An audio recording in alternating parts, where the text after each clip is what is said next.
We'd like to acknowledge the incredible friends and sponsors who made this event possible. To our producers, Event Pictures, WEU, and Warner Brothers Pictures. Thank you so much. To our co-producers, thank you so much to Offshore Music and Voyage Studios. We'd also like to extend our special thanks to Palawan Express and New Era Cap Philippines, and of course our press con venue, the iconic and always wonderful Guevara's by Chef Naudico. Thank you so much. Eraserheads Combo on the Run is an upcoming film that provides an exclusive look into the untold story of the Eraserheads. Now, marami na tayong nabalitaan tungkol sa Eraserheads.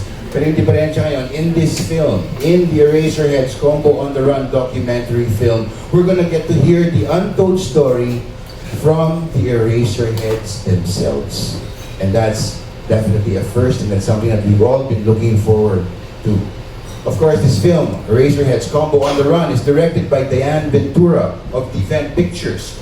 Now, this film takes you through the band's painful breakup, their challenging yet necessary journey of reconciliation, and the triumph of their historic reunion in 2022, set against the backdrop of political division and the time of uncertainty of our country. Now, this documentary also offers an insightful exploration of how a group of once disbanded punks got back together and provided a reprieve for the entire nation, while hindi lang na nag-embark din sila sa isang journey of healing for themselves individually and as a group. And of course, syempre, lahat tayo natuwa na nakabalik sila to give us music, their energy, and more of their magic to all of us fans. I would like to first introduce the Warner Brothers Philippines Head of Distribution, Mr. Rico Gonzalez. Good afternoon, everyone. Next, a co-producer and frequent collaborator, it's my honor to introduce the legendary Mr. Frances Lumen of WEU Event Management Services. Kailan natin magkasama. And of course, the filmmaker, the director, and producer of Eraserheads Combo on the Run, Maria Diane Ventura. Saying the Eraserheads, a man who needs no introduction, but of course, I'm going to introduce him anyway. Ladies and gentlemen, Eli Buendia.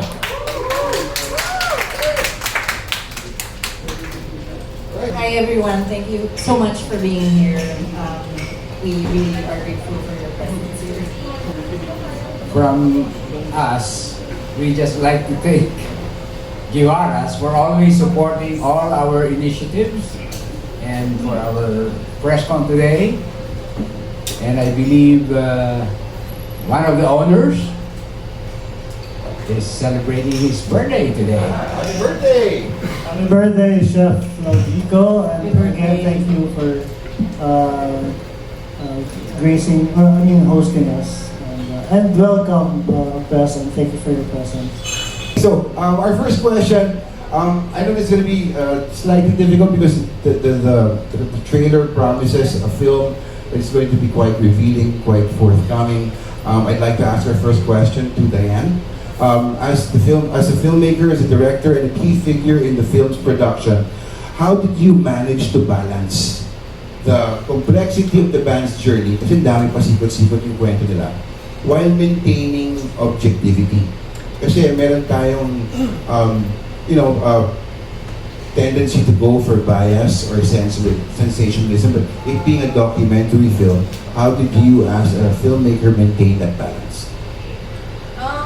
Kasi all this time, I think the things that we've heard about the band were mostly parang speculations. Nobody really knows what happened during the breakup or why it happened. So I think this is the guys reclaiming their narrative. And I had that sort of, I was lucky enough to have that chance to get to sit down with them, for them to reveal the story, to reveal their story. So for me, I think, as a filmmaker, as a documentary filmmaker, at least for this project, parang I wanted to honor that truth. And I think in honoring that truth and preserving it, that was my way of, being objective. Yeah. Was there a time or a moment that you found yourself holding back? Ooh. I mean, I guess parang there were some truths na parang, wow, I mean, I didn't know that. Wow, that's kind of difficult. How am I going to approach this, of course? But at the end of the day, what I can say is I really tried my best to really uphold their truth. So I think na, yeah, what the people can expect is that this is a no holds barred, like sort of like depiction of their story, and nothing is swept under the rug. Oh. For Mr. Rico Gonzalez from Warner Brothers now, I have a question. Because when this was first announced, of course, we were all excited. I know it's getting released in cinemas nationwide, but why March 21 to 23 lang? Okay, we've discussed it for quite a period of time, and we thought we want to make it special kasi this doesn't happen every day, and it's Eraserheads, and we thought that the experience, the audience of Eraserheads, they're used to watching them in concerts in arenas, in coliseums, like a back-to-back, like 3 days back-to-back shows. So we thought, bringing this documentary, we want to maintain that type of format also. But instead of coliseums and arenas, we want, and the whole nation to watch it, we want them to give the whole weekend of it. So it's like pattern to the release of the usual shows that they hold. Or my next question goes to Mr. Francis Lumen. How do you manage the logistics of getting everybody together? Considering everybody's busy with their music-related projects, other things happening. You have the reunion, which gave birth to a tour, and the tour is still ongoing. There's Australia soon. How did you manage the logistics to get everybody together to make this film? Patience. You really have to be patient because before we can do a one step forward, we have to coordinate with 4 or 3 managers, and so, but we have to do that so that we will all be in one page, you know. So, but since we were fortunate enough that we've been doing this together for many years, this new initiative, this documentary, the making of concerts, medyo meron na kaming template. We have already guys that know what to do, sila Ronald, sila Jad, and everybody else. So may na sila, once there's a project that's nabuo, everybody can move on and in an efficient way, no? But lots of coordination and lots of patience. And how did you balance this film's creative direction with the necessities of making a commercially viable film? Again, you have to coordinate and communicate. Since Diane is doing the lead role for this, parang support lang kami, no? Because she has access to all the members, and one thing lang that we agreed that the pacing has to be nice, nothing boring, and then nothing sanitized. What you will really see is the E-heads with their ups and downs, and of course we're all human beings, no? So even our weaknesses, our fault shows there, and then our desires to heal and reconcile is there too. So talaga ang ganda nitong movie na to. I was so impressed, and I wanted to congratulate Diane for doing a great film. I'd like to add something. I'd like to thank the cinema exhibition groups and the booking committee. Also, I don't know if you know this is also going to be the first Filipino documentary film released in Dolby Atmos. Of course, it's about music. It's gotta sound good. I've known you for a while. I've been a long-time fan, even longer than I've known you.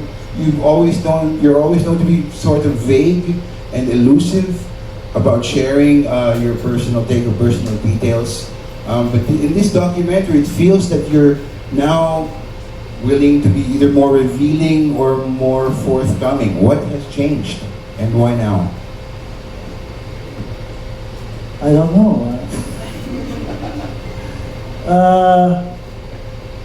Time has passed, and I believe in ano kasi, keeping something for yourself and not parang spoon feeding your audience. So I mean, you can see that in the music. You know, it's not very literal. So I guess the boys and I like mystery and keeping things vague, but there comes a time when that I think works against you. So nagkakaroon ng misconceptions and urban legends, if you know what I mean, and myths regarding the band, which doesn't necessarily is not necessarily good for the band or the music. And so this time we chose a different tact and decided na I think this is it's high time that, like what Diane said, it's to reclaim our narrative. That's awesome. So, just another question.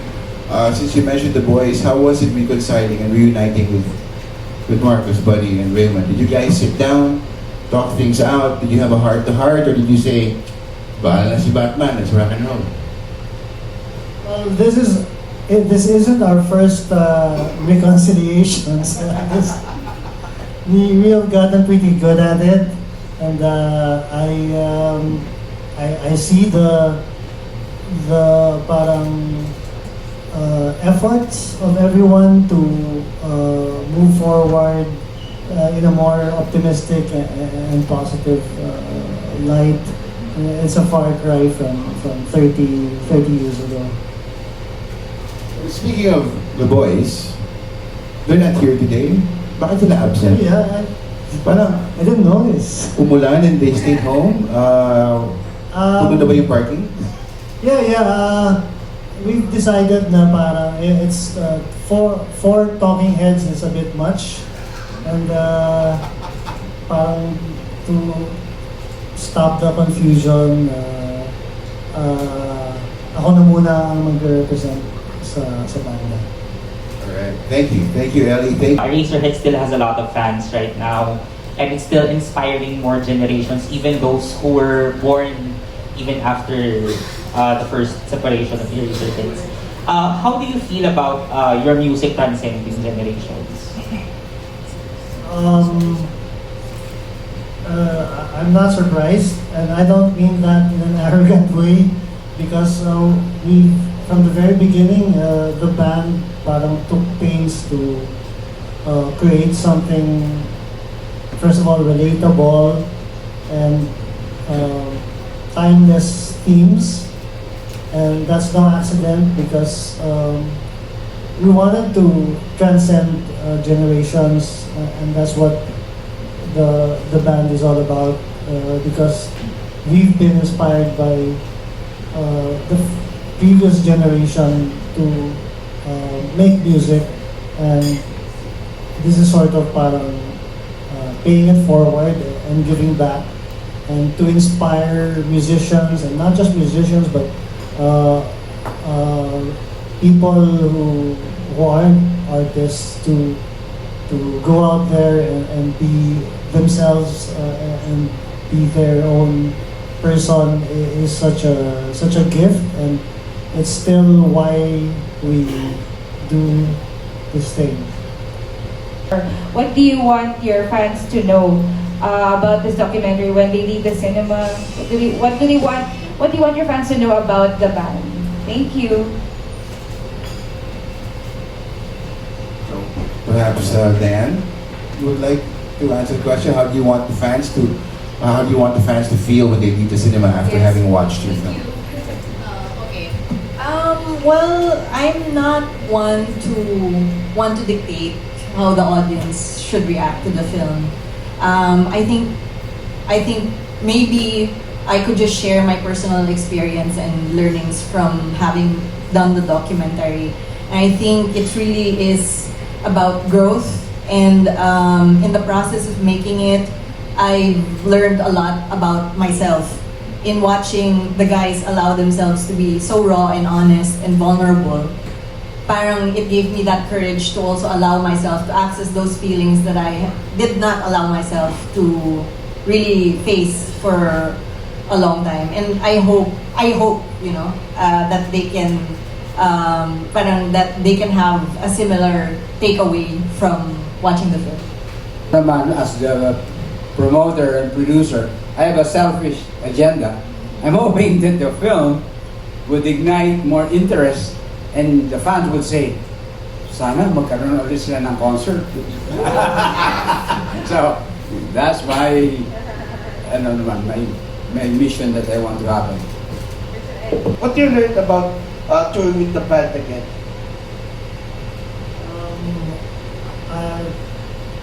I've learned to be more professional and work with others, and I'm definitely talking about the band.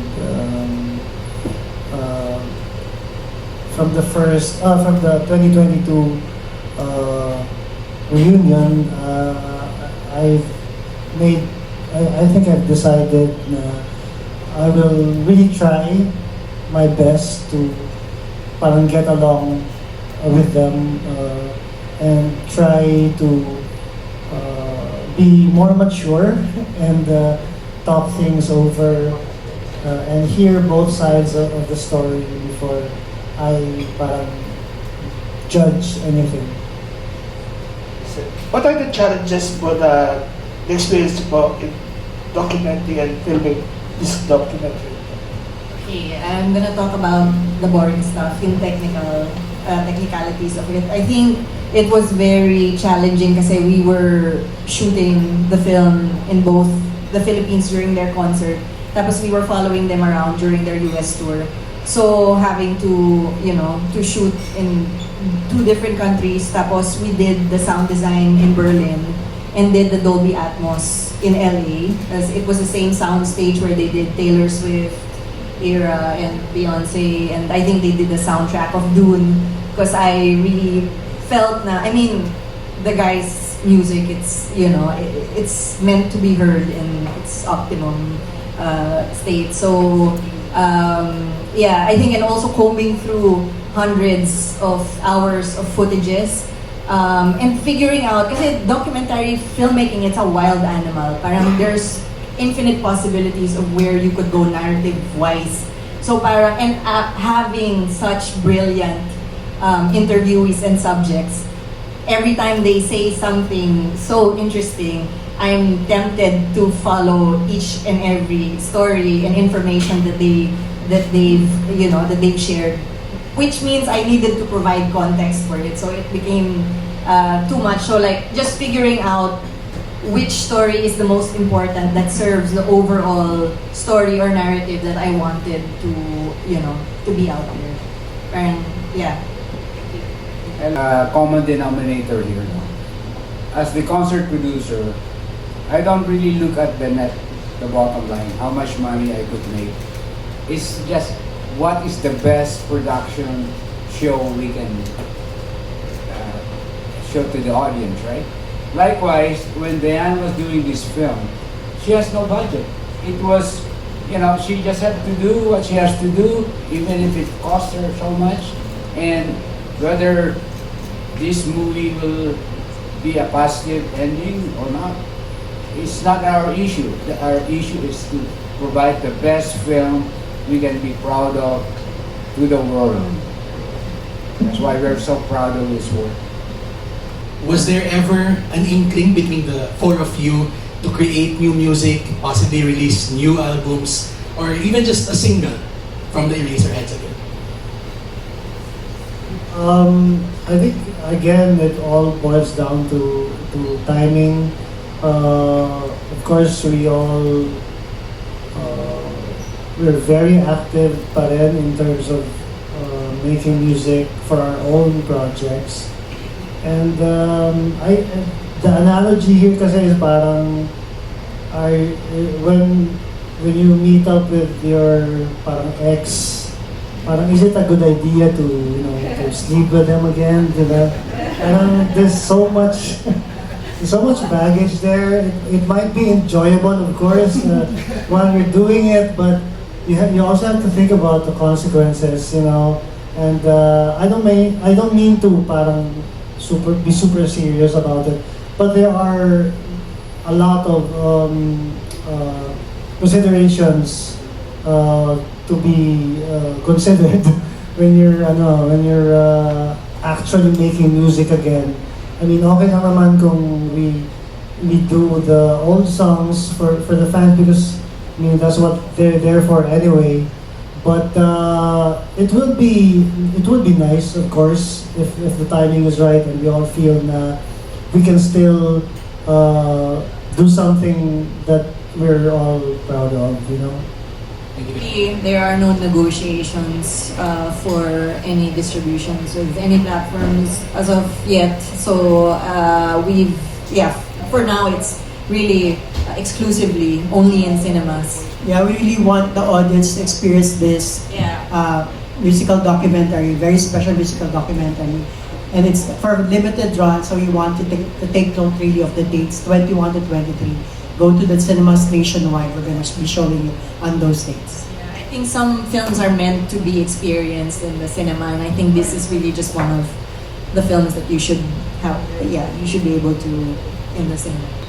Okay, let's just get it out there. It's Polyarium, right? It's not about TVJs. It's not about Vic Soto and the rape. Although it is a sad thing, I was really heartbroken when that thing came out because I was such a huge fan of. They were my heroes, and I wouldn't dream of writing a song to tarnish my heroes. So I think that's the most ridiculous, and I will maintain until today that it's not about them, it's not about Pepsi, and that the other hacks tackled that. How long is the film? So because you wanted to make sure that it feels like a concert watching the movie. So how long will it run? Just like a trivia. This was originally meant as like a two-part episodic documentary. We decided to make it into a feature because it felt like more of like a theatrical experience also, or like a film. So it's currently at 1 hour and 40 minutes or 35, something like this. We're still editing. I'm so sorry. Okay.